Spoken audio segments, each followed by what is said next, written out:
दोस्तों, दूसरों की निंदा करना, दूसरों की चुगली करना, दूसरों की बुराई करना मानवीय स्वभाव है। अधिकतर लोगों को दूसरों की निंदा करने में बहुत आनंद मिलता है, लेकिन उस समय हम यह भूल जाते हैं कि संसार में प्रत्येक जीव की रचना ईश्वर ने की है और ईश्वर की बनाई हुई रचना की निंदा करना तो ईश्वर की निंदा के समान है।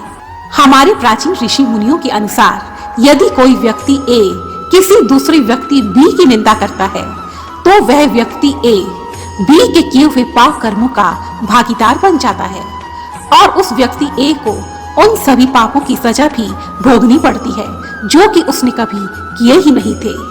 इसी बात को अच्छे से समझने के लिए आइए सुनते हैं यह सुंदर कहानी। कहीं एक राजा राज्य करता था। राजा बहुत दयालु स्वभाव का था। वह ब्राह्मणों को और गरीबों को दान पुण्य करता था, उन्हें गरम गरम भोजन करवाता था। एक समय की बात है, राजा ने अपने नगर में एक विशाल भंडारे का आयोजन किया। उस भंडारे में राजा ने अपने राज्य के सभी ब्राह्मणों को आमंत्रित किया और दूर दूर से बहुत से ब्राह्मण उस भंडारे में आए। उस भंडारे का भोजन एक खुले आंगन में पकाया जा रहा था।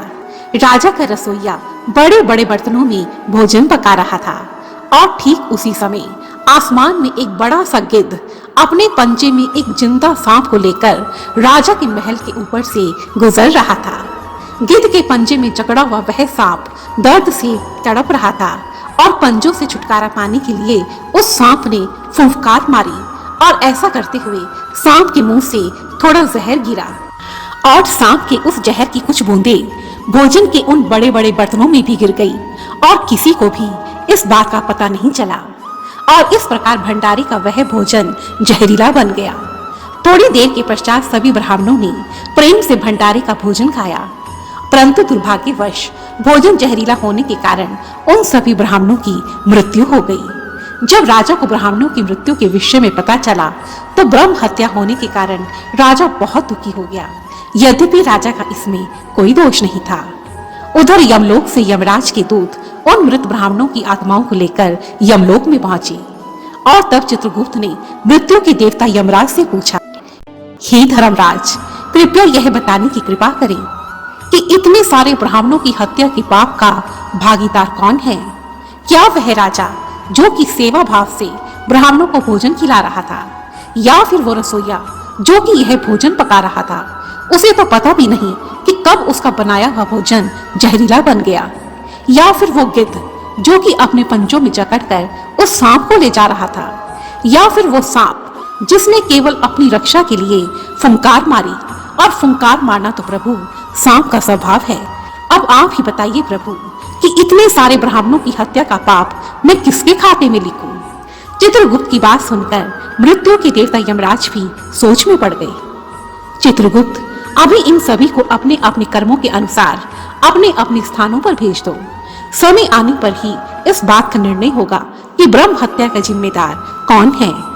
दिन इसी प्रकार गुजरते रहे, परंतु इस बात का कोई भी निर्णय न हो सका। इस घटना के कुछ दिनों के पश्चात ही दूसरे नगर से कुछ साधु संत राजा से मिलने उस नगर में आए। चलते चलते वे सभी साधु एक कुएं के पास पहुंचे। कुएं पर कुछ औरतें पानी भर रही थी। साधुओं ने कुएं का मीठा पानी पिया और फिर एक औरत से पूछा, बहन, हम सभी साधु राजा से मिलने बहुत दूर से आए हैं, क्या तुम हमें राजमहल का रास्ता बता सकती हो?